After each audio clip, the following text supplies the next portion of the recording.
아멘. 588장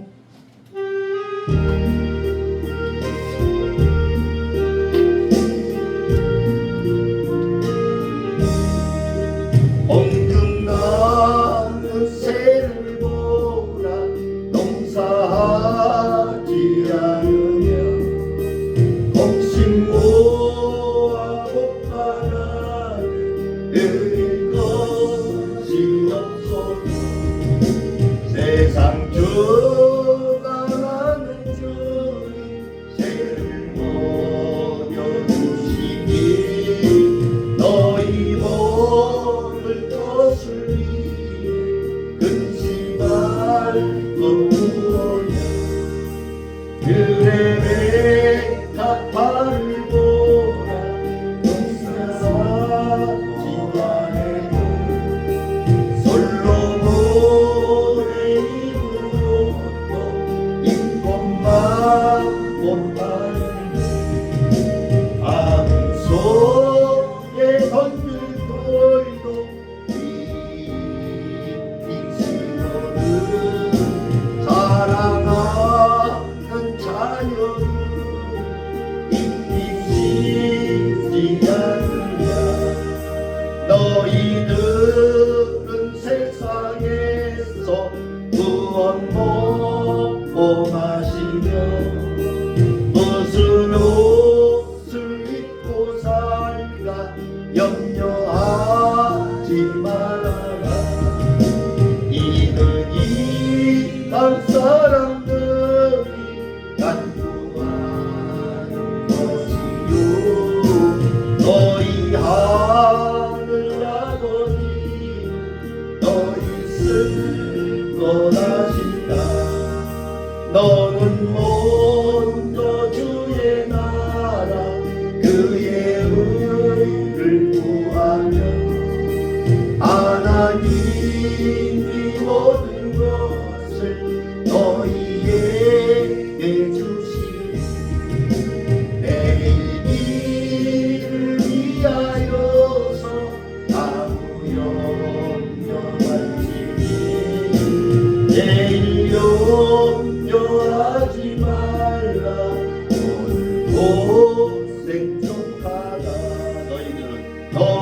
너희들은 세상에서 무엇 먹고 마시며 무슨 옷을 입고 살까 염려하지 말아라. 이는 이 땅 사람들이 간구하는 것이요 너희 하늘 아버지 너희 쓸 것하신다.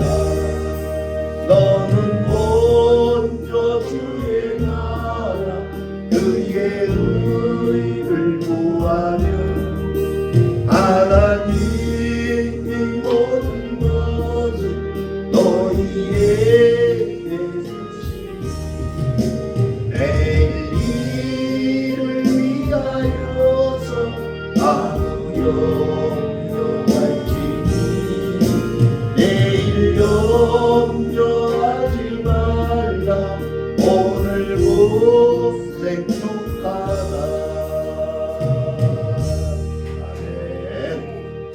되었으므로 이제 묵도함으로 아버지께 예배를 올려드립니다.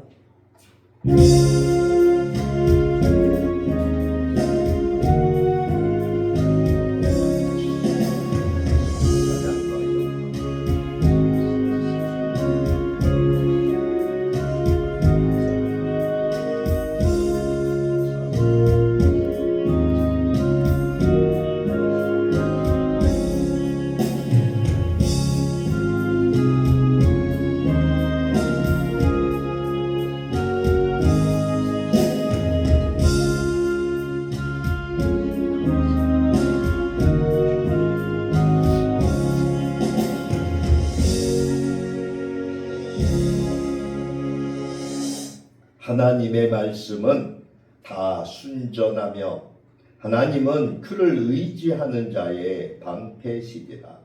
너는 그의 말씀에 더하지 말라. 그가 너를 책망하시겠고 너는 거짓말하는 자가 될까 두려우니라. 내가 두 가지 일을 주께 구하였사오니 내가 죽기 전에 내게 거절하지 마시옵소서. 곧 헛된 것과 거짓말을 내게서 멀리하옵시며 나를 가난하게도 마옵시고 부하게도 마옵시고 오직 필요한 양식으로 나를 먹이시옵소서. 아멘. 고마우신 아버지여, 은혜를 감사를 드립니다. 특별히 2025년도 한 해 동안 풍성하게 공급해 주신 하나님의 은혜에 감사를 드립니다. 오늘은 특별히 추수감사절로 아버지께 영광을 드리기를 원합니다. 기쁘게 흠양하여 주옵소서. 한 해 동안 주님께서 우리에게 베풀어 주신 많은 것들을 기억하며 또 이제 남은 시간에도 또한 그 모든 것을 베풀어 주실 우리 주님을 기억하며 아버지께 예배하며 경배 드리옵나이다. 주여, 우리의 예배를 받아주시고 늘 언제나 변함없이 우리를 인도하시는 우리 주님을 저희들이 꼭 기억하며 우리의 남은 생애가 주 앞에서 복되고 기쁜 그러한 삶이 되도록 인도해 주옵소서. 감사드리옵고 살아계신 우리 구주 예수님 이름으로 감사하며 기도하옵나이다. 아멘. 284장입니다.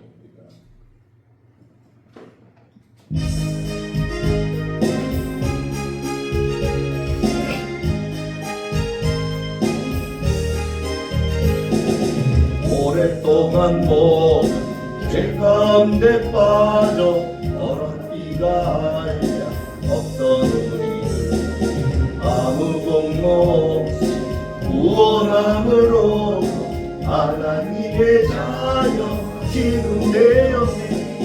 주의 그 사랑 한량없도다. 찬송할지어다 예수의 도로. 주의 그 사랑 한량없도다. 찬송할지어다 예수의 도로. 주의 보혈로서 정결하게 씻겨 죄악에서 떠나 복이 되었고 세상 그 친구 단 곳 없어지 하나님의 빛이 영화롭도다. 주의 그 사랑 한량없도다. 찬송할지어다 예수의 공로. 주의 그 사랑 한량없도다. 찬송할지어다 예수의 공로. 되게 깊은 자 큰 세상의 꿈을 어서 깨어나라. 나의 친구 은혜 받은 날과 구원 얻을 때가 지금 온 세상에 선포되었네. 주의 그 사랑 한량없도다. 찬송할지어다 예수의 공로. 주의 그 사랑 한량없도다. 찬송할지어다 예수의 공로. 주의 보혈로서 정결하게 씻겨 죄악에서 떠난 몸이 되었고 세상의 친구 한 곳 없어지 하나님의 빛이 영화롭도다. 주의 그 사랑 한량없도다. 찬송할지어다 예수의 이름. 주의 그 사랑 한량없도다. 찬송할지어다 예수의 이름. 죄의 깊은 잠과 세상의 꿈 어서 깨어나라. 나의 주여 은혜 받는 날과 구원 얻을 때가 지금은 세상에 선포되었네. 주의 그 사랑 한량없도다. 찬송할지어다 예수의 이름. 주의 그 사랑 한량없도다. 찬송할지어다 예수의 이름. 아멘. 자, 교동문은 59번입니다. 교동문 제일 위에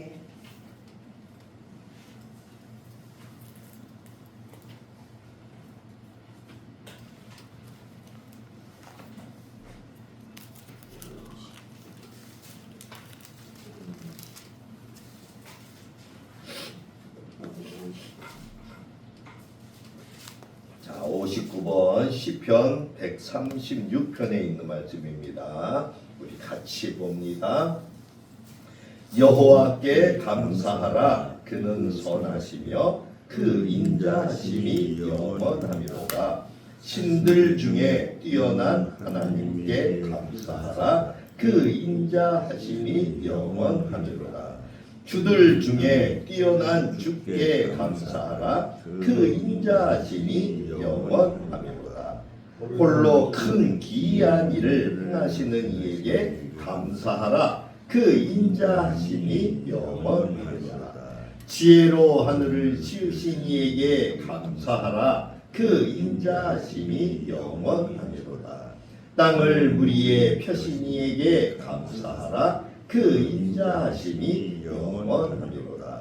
큰 빛들을 지으신 이에게 감사하라. 그 인자하심이 영원하리로다. 해로 낯을 주관하신 이에게 감사하라. 그 인자하심이 영원하리로다.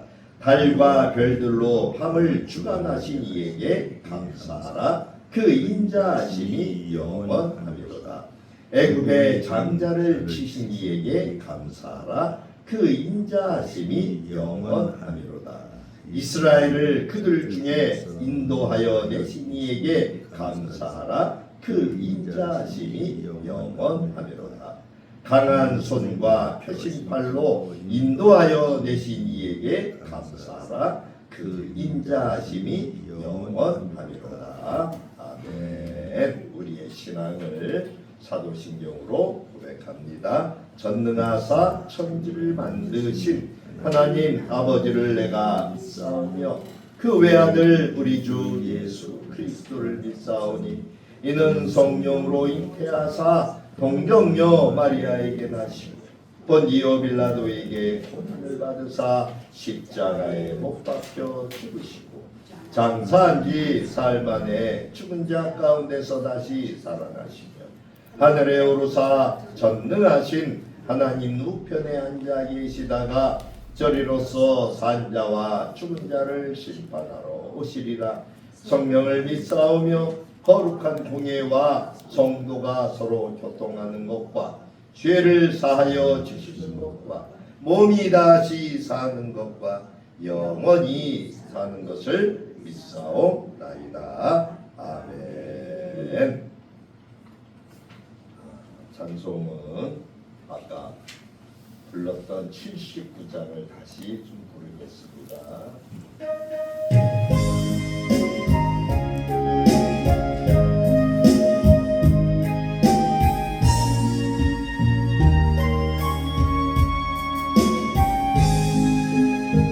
주 하나님 지으신 모든 새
누구신 주 내 모든 죄를 대속하셨네.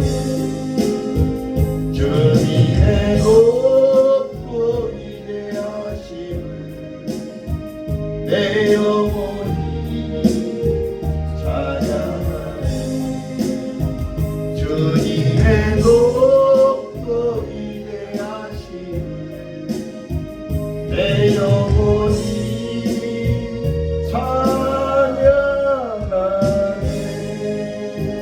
내 주 예수 세상에 다시 올 때 전 천국으로 날 인도하리.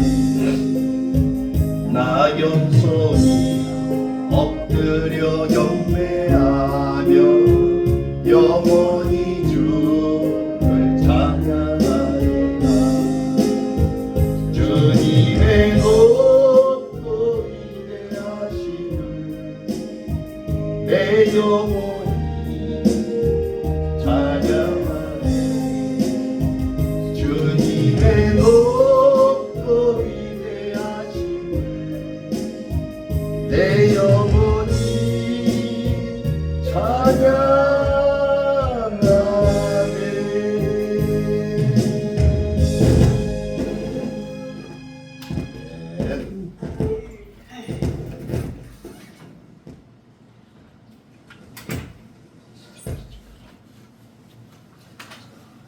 참회의 기도 시간입니다. 공동 기도문을 보십니다.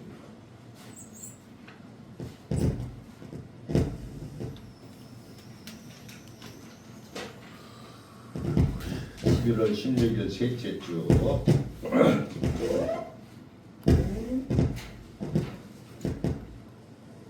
어디서 이렇게 찢어?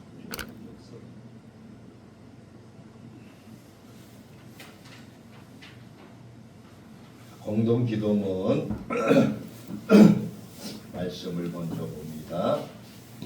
여호와께 감사하라. 그는 선하시며 그 인자하심이 영원하리로다. 신들 중에 뛰어난 하나님께 감사하라. 그 인자하심이 영원하리로다. 아멘. 할렐루야. 좋으신 하나님 아버지, 우리에게 복된 날을 주시고 추수감사절로 오늘 예배를 드리게 하시니 감사합니다. 1년의 수고를 결실로 거둘 수 있도록 인도하시니 감사합니다. 추수감사절을 통해 다시 한번 감사를 드릴 수 있게 하시니 더욱 감사합니다. 우리 예배 가운데 기쁨과 감격이 있게 하여 주옵소서. 이스라엘 백성들은 주의 도우심을 경험할 때마다 단을 세우고 감사의 제사를 주께 드렸습니다.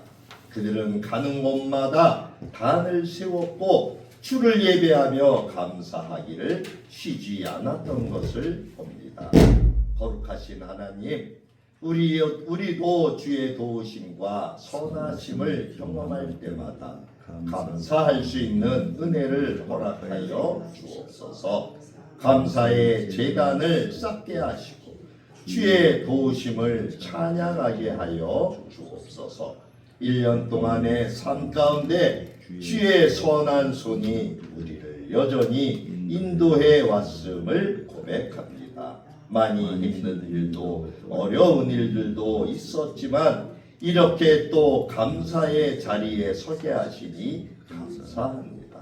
사랑하는 가족과 한자리에 모여 감사하게 하시니 감사합니다.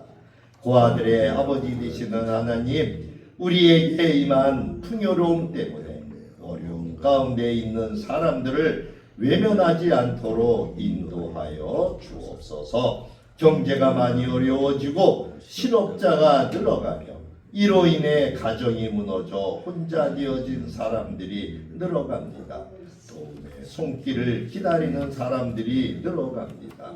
추수할 때에 호화와 과부를 위하여 곡식의 전부를 거두어 드리지 말 것을 명하시며 그들의 생명을 책임지라고 말씀하시는 주님, 그들을 돌아볼 수 있는 은혜를 허락하여 주옵소서. 우리의 평안과 안위만을 위해 후하지 않도록 인도하여 주옵소서. 나라와 국가를 위해 기도합니다. 주를 찬양하는 나라가 되게 하여 주옵소서. 주께 감사하는 나라가 되게 하여 주옵소서. 빈부의 격차가 줄게 하시고 강한 자는 약한 자를 돌보게 하시며 서로의 여유로움을 나눌 수 있는 국민들이 되길 원합니다. 교회 공동체가 먼저 실천하게 하시고 사랑의 나눔의 본을 보일 수 있도록 인도하여 주옵소서. 말씀을 통해 우리에게 감사의 의미를 깨닫게 하실 목사님을 성령의 충만함으로 채워 주옵소서. 교회가 감사의 제목을 발견하여 감격하는 시간이 되게 하여 주옵소서. 우리의 삶에 지금까지 인도하신 주님 감사합니다. 앞으로의 모든 삶 가운데서 여전히 주께 감사하게 하여 주옵소서. 예배의 시종을 주님께 의탁하옵고 예수 그리스도의 이름으로 기도드립니다. 아멘. 하나님 말씀은 사무엘상 2장 18절부터 26절까지입니다.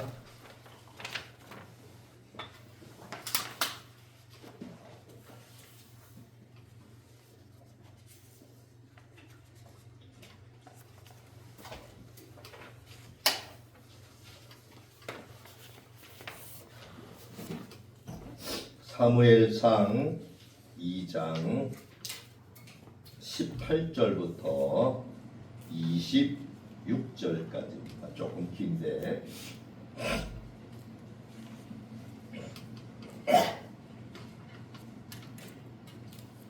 제가 빠르게 봉독해 올리겠습니다. 18절입니다. 사무엘상 2장 18절입니다. 사무엘은 어렸을 때에 세마포 에봇을 입고 여호와 앞에서 섬겼더라. 그의 어머니가 매년 드리는 제사를 드리러 그의 남편과 함께 올라갈 때마다 작은 겉옷을 지어다가 그에게 주었더니 엘가나와 그의 아내에게 축복하여 이르되 여호와께서 이 여인으로 말미암아 내게 바른 후사를 주사 이가 여호와께서 간구하여 얻어 바친 아들을 대신하게 하시기를 원하노라 하였더니 그들이 자기 집으로 돌아가매 여호와께서 한나를 돌보시사 그로 하여금 임신하여 세 아들과 맞아요? 2장 세 아들과 두 딸을 낳게 하셨고 아이 사무엘은 여호와 앞에서 자라니라. 엘리가 매우 늙었더니 그의 아들들이 온 이스라엘에게 행한 모든 일과 해망문에서 수종드는 여인들과 동침하였음을 듣고 그들에게 이르되 너희가 어찌하여 이런 일을 하느냐. 내가 너희의 악행을 이 모든 백성에게서 듣노라.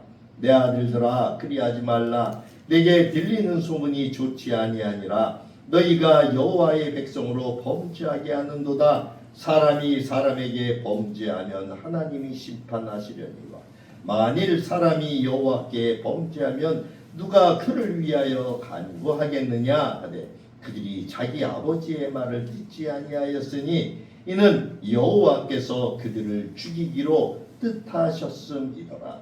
아이 사무엘이 점점 자라매 여호와와 사람들에게 은총을 더욱 받더라. 아멘.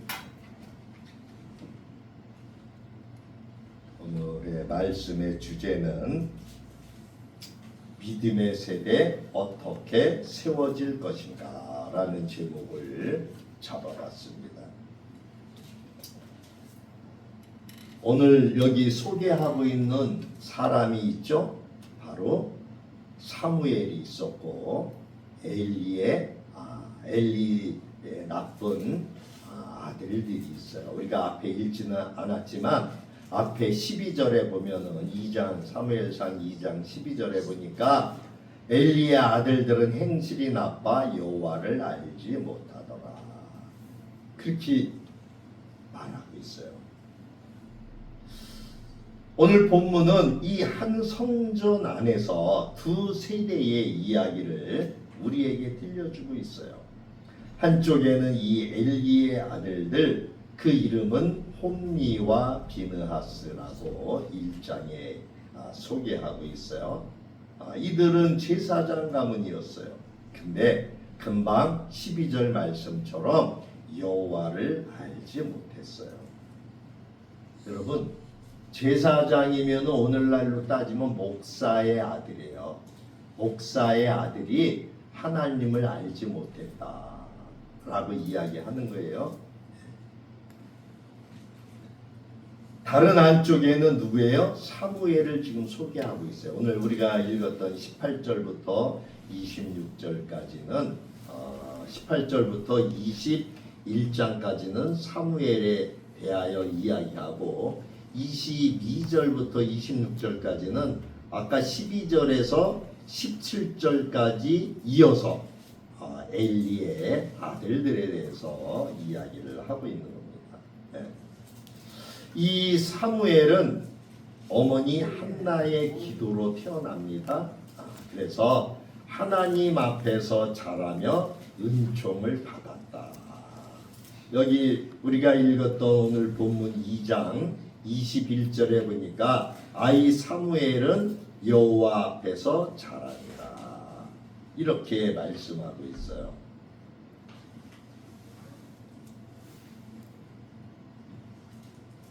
같은 성막, 같은 교회, 같은 제단, 같은 하나님을 섬기는데 결과는 너무도 다른 두 가문을 이야기하고 있어요.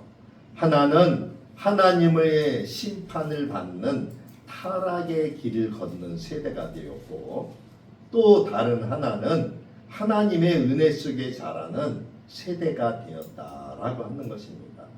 이 두 세대에 대비되는 이 오늘 우리에게 주는 교훈이 무엇일까?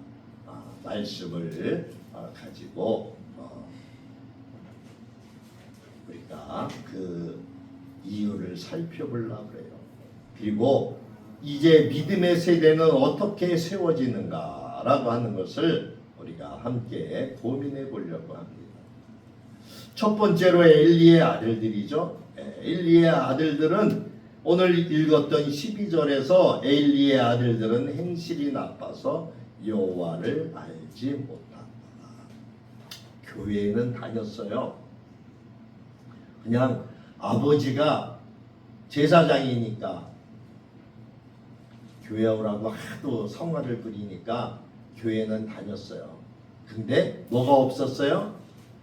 믿음, 신앙이 없었어요. 그냥 한 시간 교회에 와서 때우고만 갔어요. 그러니까 하나님을 알지 못하게 되겠죠? 하나님을 알지 못했어요. 이들은 또 홈니와 비느하스는 나중에 제사장이 됩니다. 목사가 돼요. 그들은 제사장이라고 하는 이름을 가지고 있었지만 하나님을 두려워하지도 않았어요. 왜?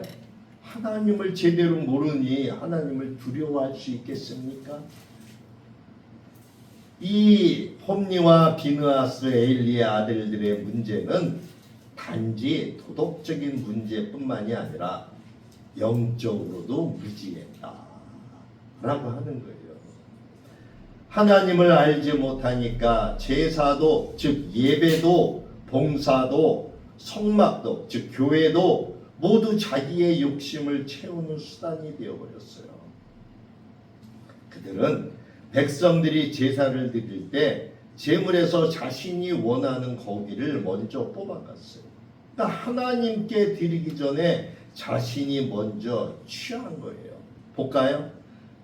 그 2장 13절에 보니까 12절에 엘리의 아들들은 행실이 나빠 여호와를 알지 못하더라 이야기하고, 그가 그 제사장들이 백성에게 행하는 관습은 이러하니 곧 어떤 사람이 제사를 드리고 그 고기를 삶을 때에 제사장의 사환이 손에 세 살 갈고리를 가지고 와서 그것으로 냄비에나 솥에나 큰 솥에나 가마에 찔러 넣어 갈고리에 걸려 나오는 것은 제사장이 자기 것으로 가지되 실로에서 그곳에 온 모든 이스라엘 사람에게 이같이 할 뿐 아니라 기름을 태우기 전에도 제사장의 사원이 와서 제사 드리는 사람에게 이르기를 제사장에게 구워 드릴 고기를 내라. 그가 내게 삶은 고기를 원하지 아니하고 날 것을 원하신다 하다가 그 사람이 이르기를 반드시 먼저 기름을 태운 후에 내 마음이 원하는 대로 가지라 하면 그가 말하기를 아니라 지금 내게 내라. 그렇지 아니하면 내가 억지로 빼앗으리라 하였으니 이 소년들의 죄가 여호와 앞에 심히 크면 그들이 여호와의 제사를 멸시함이었더라. 자, 이 말씀은 뭔 말이냐 하면은 이들이 제사장, 목사가 되었는데 먼저 목사님에게 옛날에는 제사를 드렸잖아요. 그러니까 집에서 고기를 가지고 오고 또 그 여호와께 드리는 모든 것을 여호와 앞에 드리기 전에 먼저 빼갔다는 거예요. 네? 그래서 여기 보면은 뭐 냄비에나 솥에나 14절에 큰 솥에서 가마에 찔러갖고 새 갈고리에 걸리는 고기를 먼저 가지고 왔다는 거예요. 네. 또 이 기름을 이 짐승을 죽여서 여호와 앞에 그 기름을 태워서 향기를 올려드리는데 그 기름을 태우기도 전에 또 와서 빼갔다는 거예요. 15절의 말씀이 그거예요. 기름을 태우시기 전에도 제사장의 사원이 와서 제사 드리는 사람에게 이르기를 제사장에게 구워드릴 고기를 내라. 그가 내게 삶은 고기를 원하지 아니하고 날 것을 원하신다.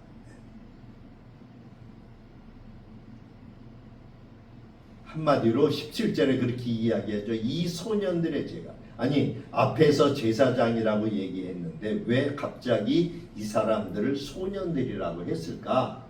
영적으로 애기 같다는 거예요. 여러분 그만큼 교회 신앙생활을 하고 교회 생활을 했으면은 영적으로 성숙해져서 어린이 돼야 되는데 이 제사장이 된 목사까지도 된 이 홈리와 비느하스는 겉으로 목사와 이러한 제사장이지 그 속은 뭐예요? 신앙이 없어. 믿음이 없어. 하나님을 알지 못해. 그래서 여기 12절에 여호와를 알지 못하더라 행실이 나빠서 17절에도 이 소년들의 죄가 여호와 앞에 심히 크면 그들이 여호와의 제사를 멸시함이었더라. 아니 목사가 돼가지고서도 하나님께 예배드리는 것을 우습게 여기고 가볍게 여기고 멸시하면은 여러분 어떻게 생각하세요? 이 엘리의 아들들, 엘리 제사장의 아들들 홈리와 비느하스도 제사장들이 되었지만 오늘날 목사가 되었지만 이렇게 그들은 나쁜 짓을 했어요. 이 제사는 하나님께 드리는 거룩한 예배란 말이에요. 그런데 이들은 그것을 자기의 만족의 제사로 바꿔버렸어요. 성경은 이 소년들의 죄가 여호와 앞에 심히 크다 이렇게 기록하고 있어요. 그리고 그 이유가 그들이 여호와의 제사를 멸시함이었더라 라고 기록하고 있다는 거예요. 오늘 22절에 보면 그 22절에 보세요. 22절에 보니까 엘리의 아들들의 모습이 더욱 충격적으로 나오죠. 22절에 보니까 엘리가 매우 늙었더니 그의 아들들이 온 이스라엘에게 행한 모든 일과 해막 문에서 숨드는 여인들과 동침하였음을 듣고 이들은 더군다나 그러한 일뿐만 하나님께 그 백성들이 드리는 제물도 갈취에 갔을 뿐만이 아니라 그들이 해막 성막문에서 섬기는 여인들까지도 동침을 했어요. 제사장으로서 목사로서의 권위를 이용해 백성들의 재물을 빼앗을 뿐만 아니라 오늘날로 이야기하면 여러분 가끔 뉴스에 나오죠. 목사들이 그 성도들하고 뭐 집사들하고 뭐 바람이 나서 뭐 신문 뉴스에 오르내리는 거 여러분 보셨죠?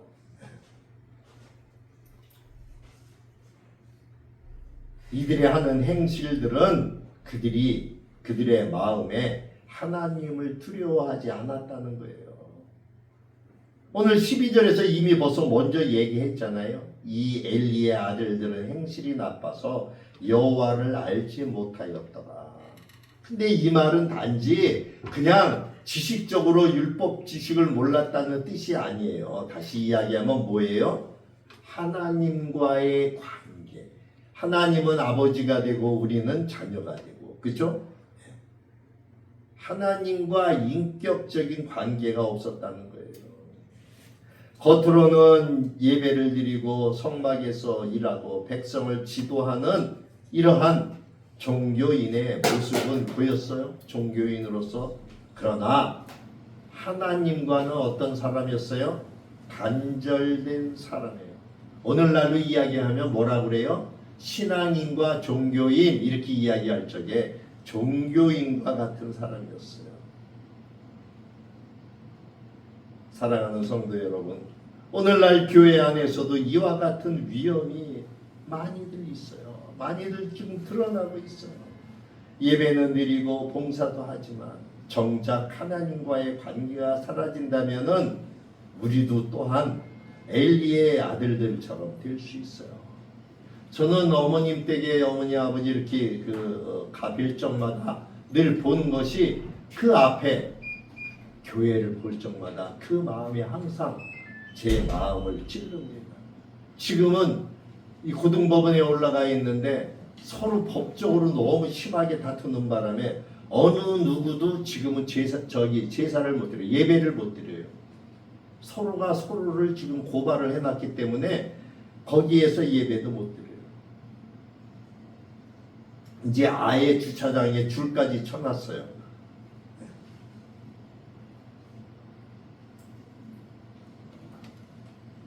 우리가 교회는 좀 다닐 수는 있어요. 뭐 큰 교회 예를 들면 뭐 이런 예를 들면 그러겠지만 뭐 대형 교회 10,000명 이상 되는 몇천 명 되는 교회에 다니는 많은 성도들이 있죠.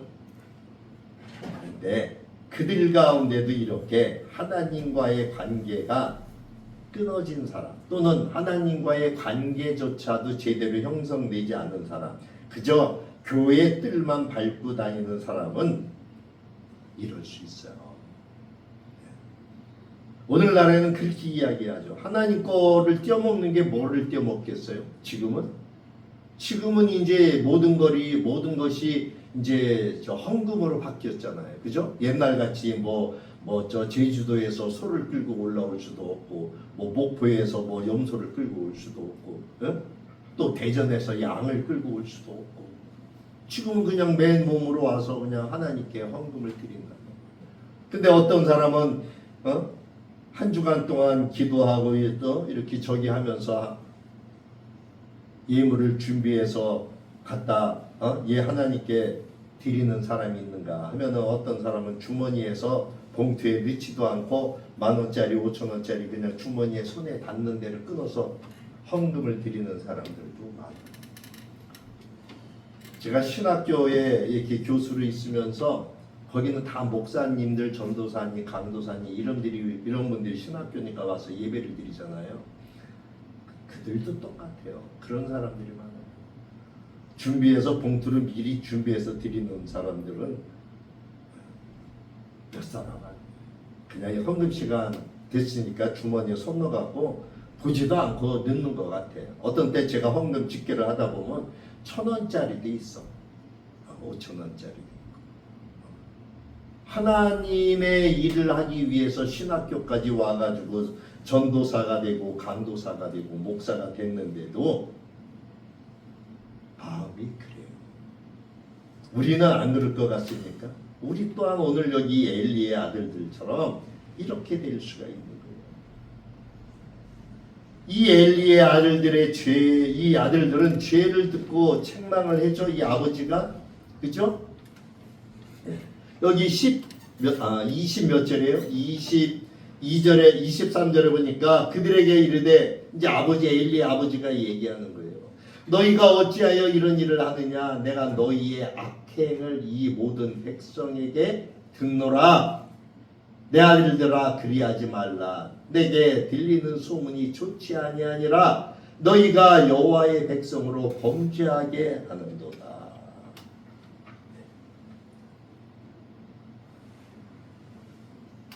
아버지 엘리 제사장인 아버지가 말로는 꾸짖었어요.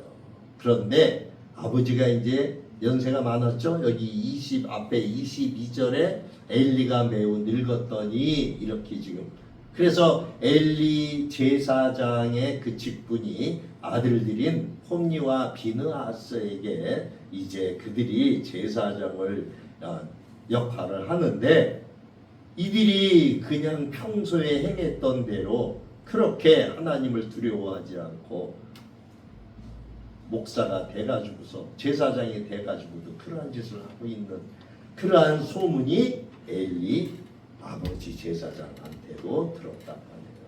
이 엘리 제사장은 아들들의 죄를 책망은 했지만, 그렇지만 이들은 그 악행을 멈추지 않았죠.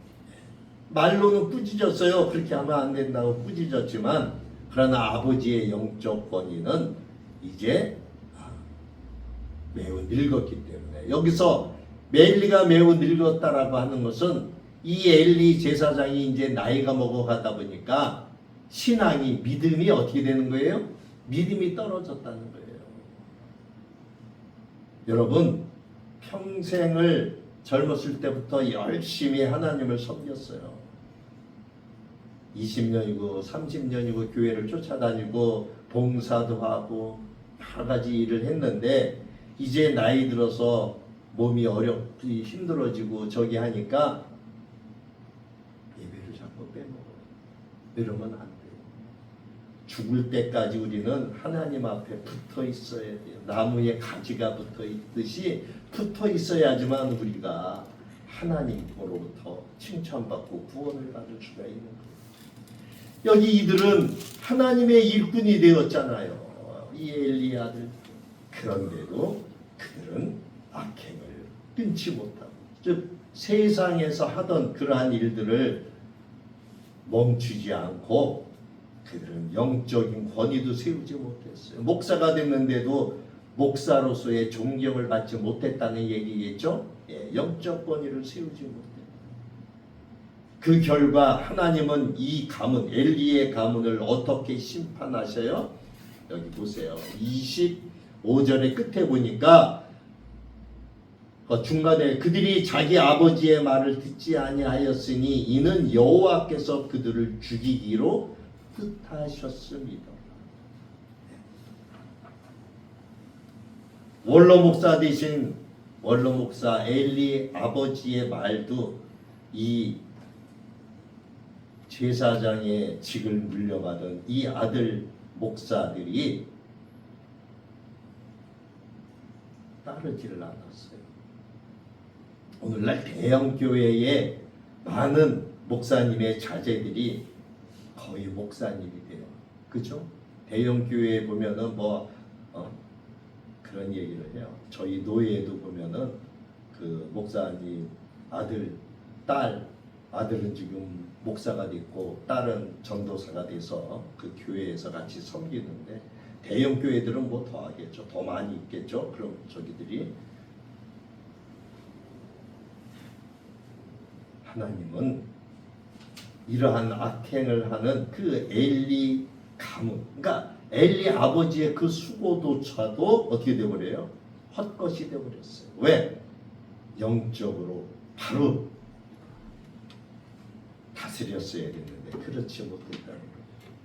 여러분, 교회 안에도 해와 벌이 있어요. 성도들이 잘못하고 집사가 잘못하고 장로가 잘못하고 그러면은 어떻게 돼요? 재직회나 또 당해나 이런 해를 통해서 장로도 내쫓을 수가 있어요. 근데 오늘날 어떻게 됐어요? 장로가 목사보다도 더 기가 살아있는 시대가 되었죠. 오히려 장로들이 목사를 내쫓아요. 목사는 그 교회 목사는 한 분이고 장로들은 뭐 임직을 시켜서 2명, 3명, 4명, 5명, 대형 교회는 뭐 10명 가까이도 되고 이렇게 되니까 그들이 작당을 해서 목사를 내쫓아요. 물론 목사가 잘못했을 적에는 저기도 있겠죠. 그러나 영적인 질서를 우리는 바로 봐야 된다라고 하는 거예요. 오늘 우리 가정도 마찬가지입니다. 가정에서의 영적인 권위가 무너지게 되면은 그 믿음의 전수는 끊어지게 됩니다. 부모가 자녀에게 신앙의 모범을 보이지 못하고 그렇게 하게 되면은 다음 세대는 하나님을 경험하지 못하게. 그래서 어렸을 때부터 주일학교에 보내는 것이 굉장히 중요해요. 왜? 그들이 비록 젊었을 적에는 세상이 좋아서 세상으로 나가지만 그러나 어느 때 세상에서 큰 환난과 고난을 당하게 되면은 그들은 다시 하나님을 주를 찾아요. 오늘 여기서 볼 수 있는 이 엘리 제사장의 책임은 뭡니까? 22절에서 우리가 오늘 읽었던 25절까지의 내용을 보니까 그 죄를 아들들의 죄를 그냥 너무 방관한 그러한 신앙의 결과가 결국은 엘리 가문까지도 멸망당하게 되는 이러한 것을 볼 수 있어요. 엘리는 제사장이었죠. 아버지였어요. 그는 아들들의 악행에 그러한 소문도 들었어요. 성막문에서 여인들과 동침하고 백성들의 재물을 빼앗고 그런데 엘리는 그것들을 강하게 제지하지를 못했어요. 그래서 22절에 엘리가 매우 늙었다라고 하는 것은 아까도 말씀드린 것처럼 나이가 많이 먹었다 이 얘기를 하는 것이 아니에요. 영적으로 보면은 뭐예요? 영적인 권위가 쇠퇴했다. 영적인 권위가 쇠퇴했다. 그런 의미입니다. 엘리는 책망하기는 했죠. 너희들 이런 소문이 들리는데 이거 좋지 않은 일이야. 그렇지만 거기서 끝났다라는 거예요. 말은 했지만 행동으로 강하게 제지를 하지 않았어. 결국 하나님께서는 이 엘리 가문, 엘리를 포함한 엘리 가문을 다 죽이기로 뜻하셨다. 이러한 하나님의 그 뜻을 성경은 기록하고 있어요. 오늘 우리의 가정과 교회에도 이런 위험들이 도사리고 있어요. 죄를 알고도 괜찮겠지 하고 방관하면은 그 죄는 자라납니다. 자녀의 잘못을 사랑이라는 이름으로 덮으면은 결국 그 사랑은 방임이 되고 심판을 부르는 길이 돼요. 오늘날 여러분 보세요. 아이들한테 해초리 됩니까? 아니요. 해초리 안 돼요. 아이들이 우상이 돼버렸어요. 아이들이 식당에서 울고 난리를 쳐도 찐박질하고 저기에도 죄질을 안 해요. 내버려 두어요. 참된 사랑은 무엇일까요? 바로 잡는 거예요. 바로 잡는 거. 진리를 세우는 것이 진정한 사랑이다라고 하는 거예요. 두 번째로는 우리가 사무엘을 살펴보면 되겠죠. 이 사무엘은 26절에 하나님 앞에서 자라갔다, 21절에 여호와 앞에서 자라갔다 이렇게 이야기하고 있어요. 뿐만이 아니라 26절에도 아이 사무엘이 점점 자라매 여호와와 사람들에게 은총을 더욱 받았다. 성경은 이렇게 기록하고 있어요. 이 성막 안에 사무엘이 있었어요. 그도 엘리 제사장의 그 아들들이 홈리와 비느하스처럼 같은 공간에서 자랐어요. 엘리의 아들들은 타락한 자리에서 자라나갔고 사무엘은 여호와 앞에서 자랐답니다. 그리고 하나님과 사람에게 은총을 받았다 이렇게 기록하고 있어요. 중요한 차이가 뭡니까? 똑같은 환경에 있었어요. 그렇지만 방향은 달랐다. 엘리의 사람들은 사람들 앞에서 살았어요. 그런데 사무엘은 여호와 하나님 앞에서 살았다라고 하는 거예요. 하나님 앞에서 사는 신앙, 이것이 바로 우리가 다음 세대를 세우는 믿음의 기초가 된다라고 하는 거예요. 사무엘은 어린 나이에도 제사장 옷을 입었어요. 작은 에봇을 입고 섬겼다라고 오늘 거기 18절에 이야기하고 있어요. 사무엘은 어렸을 때에 세마포 에봇을 입고, 누가 해다 줬어요? 그 엄마 한나가 사무엘을 만나러 성전에 올라갈 적마다 이렇게 예쁜 옷을 지어다 갖다 주었어요. 이 사무엘은 여호와 앞에서 바로 이것이 이 사무엘의 삶의 방향이었어요. 그래서 사무엘은 사람 앞이 아니라 하나님 앞에서 살았다는 거예요. 그는 하나님 앞에서 서는 법을 배우고 하나님의 말씀을 들을 준비가 되어 있었어요. 사무엘은 환경보다는, 그리고 시대보다는 하나님을 바라보는 신앙이 그를 성장시켰습니다. 하나님은 사무엘의 그런 마음을 기뻐하셨어요. 그래서 성경은 여호와와 사람들에게 은총을 더욱 받더라 26절에 그렇게 기록하고 있는 거예요. 사무엘의 성장은 단지 육체적인 성장뿐만이 아니라 영적인 성장도 있었다라고 하는 겁니다. 그래서 하나님과 사람 모두에게 인정을 받는 그러한 균형 잡힌 신앙인이 되었다라고 하는 거예요. 우리가 여기서 중요한 교훈을 발견할 수 있죠. 그것은 무엇입니까? 어두운 시대다라고 하면서, 어두운 시대, 그러한 시대 때에도 하나님 앞에서 사는 사람은 이렇게 바로 영적인 성장을 이루어가고 균형 잡힌 신앙인이 된다라고 하는 거예요. 물론 우리가 세상을 떠나서 살 수가 없어요. 왜? 우리의 육신이 이 세상에 있기 때문에. 그러나 환경이 우리의 믿음을 지배하도록, 결정하도록 두면은 안 돼요.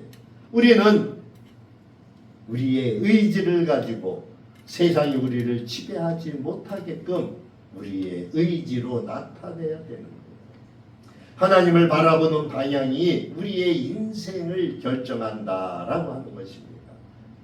예수님께서도 성장하실 적에 누가복음 2장 52절에 보니까 예수는 지혜와 키가 자라가며 하나님과 사람에게 더욱 사랑스러워 가시더라. 이렇게 기록해요. 이 사무엘이 바로 예수님이 자랄 때처럼 그렇게 하나님과 사람 앞에서 칭찬을 받는 그러한 사람으로 성장했다라고 합니다. 오늘 여기서 우리가 받을 교훈은 무엇입니까? 네, 받을 교훈은 다음 세대를 세우는 세 가지의 길을 찾아볼 수가 있어요. 그것은 뭡니까? 첫 번째로 하나님과의 관계를 회복해야 된다라고 하는 거예요. 엘리의 아들들은 하나님을 알지 못했어요. 신앙의 본질은 지식이 아니죠. 하나님과의 관계예요. 지난 시간에도 관계를 말씀드렸어요. 하나님을 경험하고 말씀 속에서 인격적으로 하나님을 만나야 되는 거예요. 인격적으로 하나님을 만나는 사람은 그 인생이 변화가 돼요. 매일의 예배, 기도, 말씀 묵상이 그 관계를 살리고 있어요. 어떤 종교적인 습관보다는 인격적인 신앙이 중요한 거예요. 그래서 우리의 예배는 우리가 그저 주일날 교회에 나와서 하나님께 드리는 그냥 그 형식적인 의무적인 이러한 것이 아니라 하나님을 만나는 만남이 되어야 한다라고 하는 것입니다. 우리의 매일의 삶 속에서 하나님 오늘도 제 곁에 저와 함께 동행해 주세요. 아침에 그런 기도를 드리면서 하루를 주님과 동행하는 그러한 우리의 고백과 삶이 되어야 된다라고 하는 거예요. 이것이 우리뿐만이 아니라 우리 가정에서도 그렇게 돼야 된다라고 하는 거예요. 두 번째는 죄를 미루지 말고 바로 잡아야 된다라고 하는 거예요. 엘리는 아들들의 죄를 알면서도 방관했어요. 결국 그 아들들을 잘못 가르친 죄로 말미암아 그들을 바로 잡지 않은 그 행실로 말미암아 그 가정이 몰락하고 말죠. 우리의 자녀들이 또 교회 목사님은 성도들이 이러한 바른 길로 진리로 갈 수 있게끔 인도하는 그러한 지도자의 역할이 있습니다. 가정에서 교회에서 지도자로서 우리는 죄를 덮어놓으면 안 돼요. 그리고 우리 후손들에게 자녀들에게 죄에 대해서 그들이 회개하고 돌아설 수 있도록 무엇을 잘못하고 있는지 그들에게 담대히 말해줘야 됩니다. 그리고 그들이 돌아설 수 있게끔 그렇게 인도해야 돼요. 그것이 진정한 부모의 사랑이고 우리의 사랑이에요. 이웃에 대한 사랑이에요. 우리가 전도하는 이유가 무엇입니까? 우리가 해외에 나가 선교하는 이유가 무엇입니까? 그것은 그들을 사랑하시는 하나님의 그 사랑에 우리가 감격했기 때문에 우리가 예수를 만난 이후에 우리가 전도하고 선교하고 하는 거예요. 교회와 가정의 영적인 건강은 바로 이 진리를 지키는 그 용기에서 나오는 거예요. 이 진리가 무엇입니까? 그것이 복음 아닙니까? 그러므로 우리는 사랑 안에서 죄를 경계하고 바로 세워야 된다라고 하는 거예요. 세 번째는 하나님 앞에서 사는 삶, 신앙을 가르쳐야 된다라고 하는 거예요. 사무엘은 어릴 때부터 하나님 앞에서 살았어요. 사무엘의 삶은 하나님 앞에서 라고 하는 그 한 문장으로 요약이 돼요. 우리의 자녀들에게도 또 교회의 다음 세대에게도 하나님을 두려워하며 살아가는 법을 가르쳐야 되는 거예요. 그 시작은 어디입니까? 바로 부모와 교회에 있습니다. 말로만이 아니라 우리의 삶을 통해서 신앙을 배우게 하는 거예요. 여러분, 우리의 이웃이 우리의 모습을 보고서 누구를 보기를 바라야 합니까? 우리의 얼굴에서 예수님의 얼굴, 하나님의 거룩하심을 그들이 봐야 돼요. 그래야지 그들이 정말 하나님이 살아계시는구나. 그렇게 하고 그들이 교회를 가는 거예요. 저와 여러분이 우리의 가정이 하나님 앞에서 살아가시기를 주님의 이름으로 축복합니다. 말씀을 정리합니다. 사랑하는 성도 여러분, 오늘 이 본문을 통해서 우리는 분명한 두 세대의 대조를 볼 수 있죠. 한 가문 엘리의 가문은 하나님을 알지 못한 종교인의 세대였다라고 말한다면은 사무엘의 가문은 하나님 앞에서 은혜로 자라는 믿음의 세대였다라고 이야기를 할 수 있어요. 하나님의 엘리의 시대에도 또 사무엘의 시대에도 항상 하나님 앞에서 자라가는 이러한 사람을 찾는다라고 하는 거예요. 어둠의 시대일수록 하나님은 작은 믿음의 씨앗을 통해서 새 역사를 시작할 준비를 하셔요. 오늘 우리의 가정과 교회가 바로 그 씨앗이 돼야 되는 것입니다. 겉으로 보이는 신앙이 아니라 하나님과의 깊은 관계 속에서 자라나는 신앙, 그 신앙을 다음 세대에게 물려주는 믿음의 가정이 되어야 된다라고 성경은 우리에게 지금 말씀하고 있는 거예요. 오늘 우리의 가정과 우리의 교회가 과연 어떤 세대로 기억이 될지 우리 한번 생각해 보셨습니까? 겉모습은 신앙인 같은데 그러나 그 하는 행동은 하나님을 두려워하지 않는, 하나님을 믿지 않는, 하나님을 알지 못하는 바로 그 엘리의 가문과 같지 않은가? 아니면 어렸을 때부터 아이들을 하나님 앞에서 자라게 하는 은혜의 세대로 키워나가야 될 것인가? 하나님은 오늘도 이 시대 가운데에서 사무엘과 같은 사람을 찾고 계세요. 사무엘은 3장에 가면은 주님 앞에서 주님 말씀하옵소서 주의 종이 듣겠나이다. 이렇게 기도를 합니다. 이렇게 고백하는 이 한 사람을 통해서 하나님은 또 한 시대를 그리고 한 세대를 또 그렇게 이끌어 가십니다. 오늘 저와 여러분이 이 엘리의 가문과 한나의 엘가나의 가문을 통해서 우리가 어떻게 우리의 후손들을 이끌어갈 것인가 라고 하는 것을 새롭게 다시 한번 생각해보는 그러한 귀한 시간이 됐었기를 주님의 이름으로 축원합니다. 기도합니다. 주님, 엘리 아들들처럼 하나님을 알지 못하는 종교인이 아니라 사무엘처럼 하나님 앞에서 자라가는 믿음의 사람이 되게 하옵소서. 우리의 가정이 말씀 위에 서게 하시고 우리의 교회가 다음 세대에게 살아있는 신앙을 물려주게 하옵소서. 다음 세대가 하나님을 경외하는 세대로 자라나게 하옵소서. 어두운 세상 속에서도 주 앞에서는 믿음을 지키게 하옵소서. 항상 주 앞에 서는 복된 저희들 또 우리 가정, 우리 세대가 될 수 있도록 주님 도와주옵소서. 감사드렸고 예수 그리스도의 이름으로 기도드립니다. 아멘.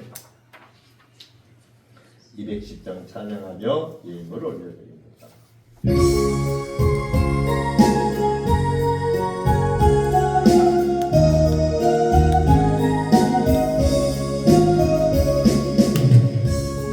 이온성과 같은 용 그의 영광 다롭다.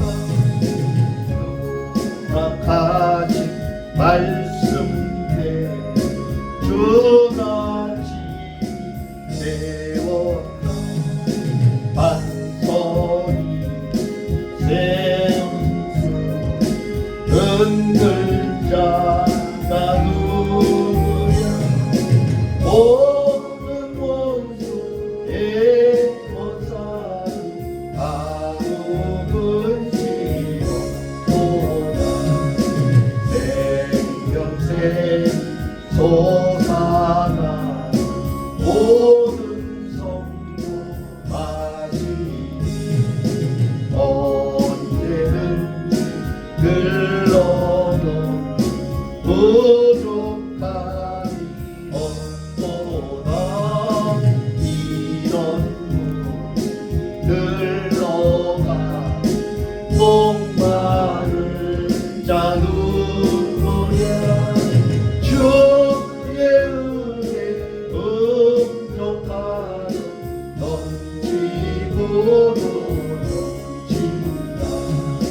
주의 은혜 내가만 쉬운 내성 되는데 세상 사람 이방에 주를 찬송하리라. 세상은 모든 영 아침한 해가 주의 자녀 아들 본 영원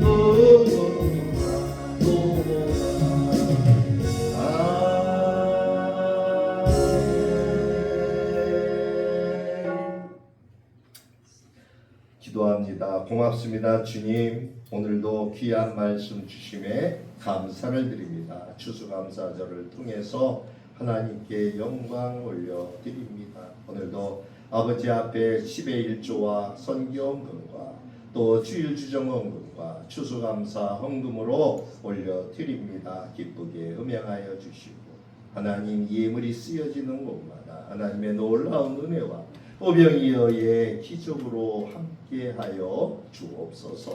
하나님 저희들을 기억하시고 우리의 후손들을 기억하시고 하나님 우리의 후손들이 정말 죄 앞에서 두려워하며 하나님께 돌아오는 귀한 은혜가 있도록 하나님 축복하여 주옵소서. 이제는 우리를 구원하신 예수 그리스도의 크신 은혜와 우리 아버지 하나님의 부흥 하신 사랑하심과 성령님의 감화감동 위로교통 내주 역사하심 오늘도 하나님 앞에 나와 하나님을 사랑하며 고백하는 하나님의 권속들과 또 그 하늘 손의 모든 일 위에 우리 참빛교회 이 나라와 이 민족 위에 온 세계 열방 위에 이제로부터 영원토록 함께 계실지어다. 아멘.